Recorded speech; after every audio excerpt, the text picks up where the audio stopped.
Hi everyone, in front of me I've got ODYS Thanos 10 and let me share with you how to turn off running apps on this device. So basically all you have to do is to simply open the recents, and you can do it just by tapping on the square icon here. And as you can see here, we've got all previously opened apps.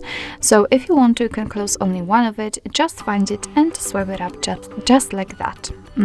But if you'd like to close all of them, just go to the very left of the list and tap on clear all. Now we just got back to the homepage, so let's enter the recents to check. And here we've got no recent items, which means that we just successfully closed all background apps. So actually, this is it. This is how to turn off running apps in your ODYS Thanos 10.